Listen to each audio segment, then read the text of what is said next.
I recognize the Honorable Senator Tshabangu.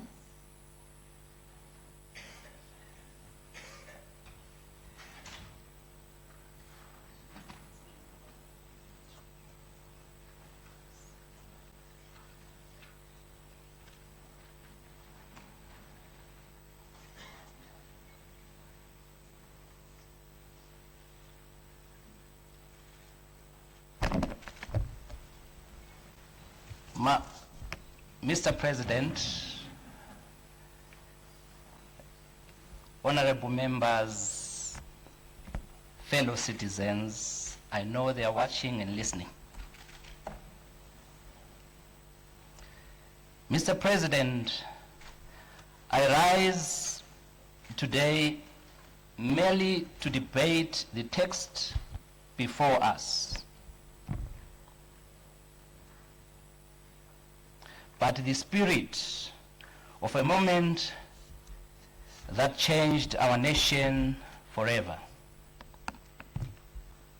When Father Zimbabwe, the late Dr. Joshua Nkomo, signed the Unity Accord with the late President Robert Mugabe on 22 December 1987, he told Zimbabweans something profound. Do not look at the content of the agreement, but at the spirit behind it. Mr. President, I rise today in that very spirit because there is more to the nation building than power, governance, than political score settling. There is more to this parliament than winning today's argument. The spirit of the Unity Accord was not about clauses. It was about healing. It was about choosing the future of Zimbabwe over the grievances of the past. It was about two leaders deciding that the best interest of the people must rise above personal and partisan interest. Mr. President, if we apply that same spirit of Constitutional Amendment number 3, then we will see for what is truly is an opportunity to strengthen our institutions, to give effective and to ensure that governance serves every Zimbabwean, not just those in power today. Let us not be trapped by the letter or lose the spirit. Let us be guided by what Joshua Nkomo called us. Put country first, put unity first, and put the future first. I therefore move that this House considers Cape 3 not through the narrow lens of politics, but through a broad, generous lens of nationhood that Joshua Nkomo gave us.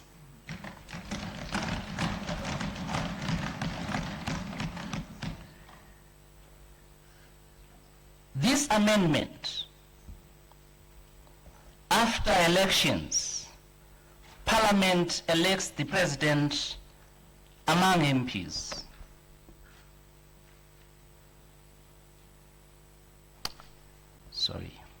This bill has been tested in public, debated in communities, shaped by the people. Now it is here. Our duty is not peacocking. Our duty is national interest, to be frank, open, and brave. Mr. President, we supported the spirit of this bill. We rejected empty politics. We engaged our counterparts, ZANU-PF, and won changes. Lost others. Several bad clauses were dropped. That is political maturity. That is democracy growing. This amendment says after elections, Parliament of Zimbabwe will elect the president among MPs. The term limits, qualifications, tenure remain logged. This is not foreign. South Africa, Botswana, Mauritius use the same template. The SADC, most stable democracies. Mr. President, we cannot speak of the liberation without respect in this House is many of its illustrious sons and daughters, including you, Mr. President. Under your presence, Mr. President, we must honor ZIPRA, ZANLA forces that brought us together as one great nation, Zimbabwe, which I value so deeply. I have no other home other than this country. Our comrades did not die for one-man presidency. They fought for Umntwana womhlabathi, mwana wevu. Every child of the soil must have equal stake. This clause honors that. This moves us from ethnic census to national consensus. Parliament electing the president is the Mandela model. A minority son from the Xhosa chosen to lead a majority nation. Examples are not theory, they are fact. South Africa, Mandela was a Xhosa, a minority. Parliament chose him. In Botswana, President Masisi is a Kalanga, a minority, but Parliament chose him. In Rwanda, post-genocide consensus ensured minority voices govern at the top. And I must emphasize that in Rwanda, there are no Tutsis, there are no Hutsis, they are Rwandans. It's there in their template policy as a government. Under this system, Zimbabwe can produce a Tonga.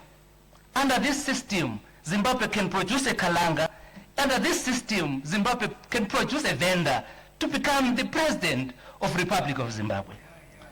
Not by numbers, but by merit and national agreement, and that is the unity the struggle demanded. Accountability, Mr. President. A president elected by Parliament answers daily to Parliament. MPs can remove a failing leader without waiting for 7 years. Our current Section 97 impeachment is too rigid. A president who answers to Parliament daily is better than a president who only answers every 5 years. Botswana and Mauritius are the examples, and because of that, they check constantly. There is a power check and power balance. Again, Mr. President, it unites the fiscal prudence. Direct presidential elections divide us by tribe, by draining money. They turn votes into a census. A parliamentary election forces parties to talk, build coalitions before power. We have an estimated of 40% of election cost. That money must go to clinics, schools, build bridges, roads, libraries, hospitals, and as anchored by NDS 2. Healing. I want to bring what Advocate Pulu pointed out with passion. Madam President, Mr. President, this bill does not seek to extend the PNPRC term. I agree totally. But, Mr. President, healing must be written into law by act of parliament. Truth, justice, rebellions, compensation cannot wait. If we say nyika inowatwa never nawayo, we must face our history. Parliament must pass an act of law in 12 months to continue the work of NPRC and deal decisively with Kukura-Wondi 1983 to 1987.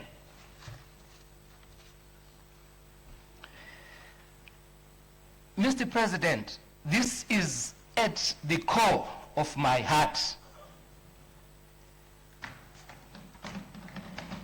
Grievances cannot expire.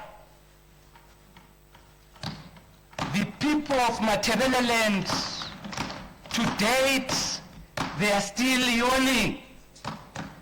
They are still in despair. And this gives us the window. This is what motivates me to support this bill. It is this clause. Yes, I have engaged the minister. Yes, I have engaged members of ZANU-PF in the highest authority. We may not agree that this should be put in a constitution for reasons that we may understand, but we cannot afford today that this fails to go through an act of parliament.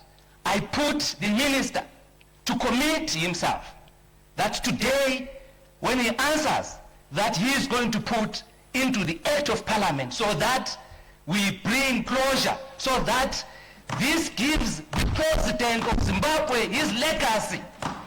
It must be speak to his legacy that once upon a time he created this path such that the people of Matabeleland can still believe that they belong into Zimbabwe. As long as this is not done, we are foreign in our own land. So I speak not for myself, I speak not for the Parliament of Zimbabwe, but I speak all those who are in diaspora will agree, and Zimbabweans who have got genuine sense of belonging, genuine sense of ownership that they are Zimbabweans. They should not forget that there was a genocide in 1983 to 1987, and we are still yawning behind, and we want to be like you, Rwanda, Mr. President. I hope those who are in the position of authority, they are listening and they are hearing, and we are available for further engagements.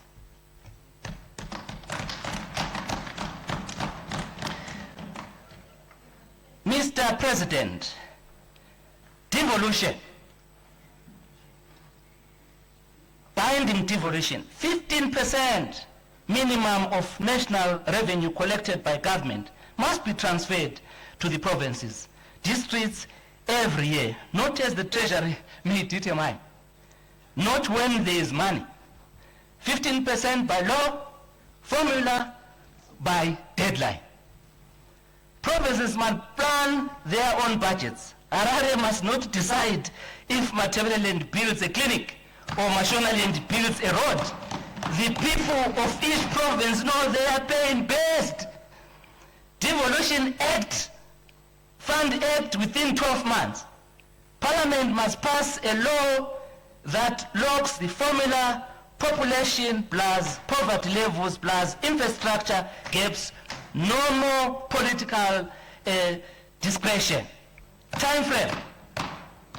First transfer in the 2027 budget. Full compliance by 2029.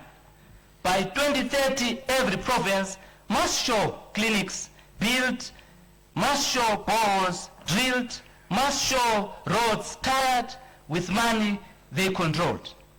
Mr. President, 7 years is too long for one city to rule 10 provinces. If President gets extra 2 years, then Bulawayo, Maswingo, Mutare get 2 extra powers. Devolution is separatism, devolution is development. It is umntwana omhlabathi, the child of the soil, controlling the soil. Without it, 7 years becomes 7 years of central control. With it, 7 years becomes 7 years of local results. Mr. President, this is not our first chance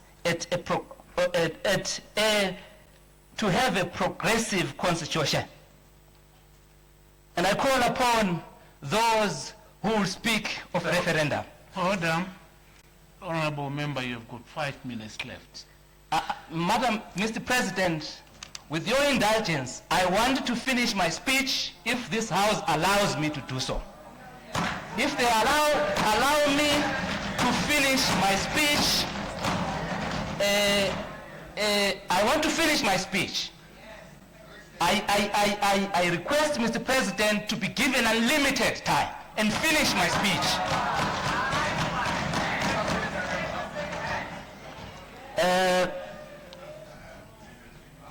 In February 2000, those who are talking about referendum, I want to remind them, in February 2000, we said no to term limits and age limits. That no vote cost us the change in 2010.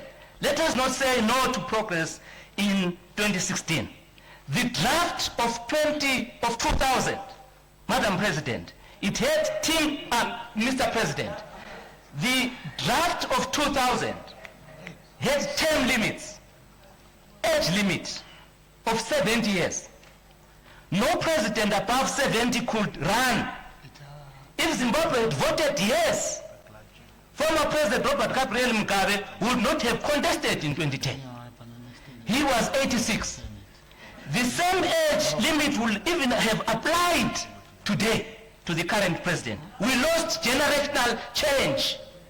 So I'm speaking to those who want a referendum. That referendum, you don't look at what the bill provides. You will look and you will vote according to a populist approach.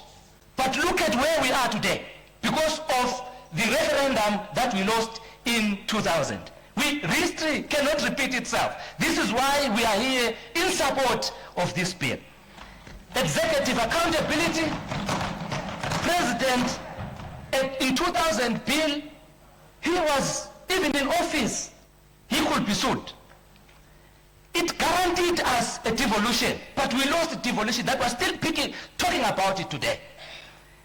Land compensation, no Caesar without payment. Independent commissions appointed by Parliament, the majority of them were supposed to be appointed by Parliament so that there is a balance and check balance. But we lost that in 2000. You want us today and calling us today to wash away these gains that are in this CAP 3. And we say no to that. I support the President appointment of the senators after consultation with political parties in Parliament. I don't agree that the Parliament President must appoint the senators in consultation with Parliament. I want the President to appoint members of Senate in consultation with parties in Parliament. This is a progressive. We already allowed the President to appoint the judges. The judges were appointed by the President in consultation with Judiciary Services Commission. Why are we reducing the President to that level now to say President appoint the senators in consultation with Parliament? Yet he appoints all these judges himself without any consultation. So there's no Parliament minister. He must consult the parties in Parliament.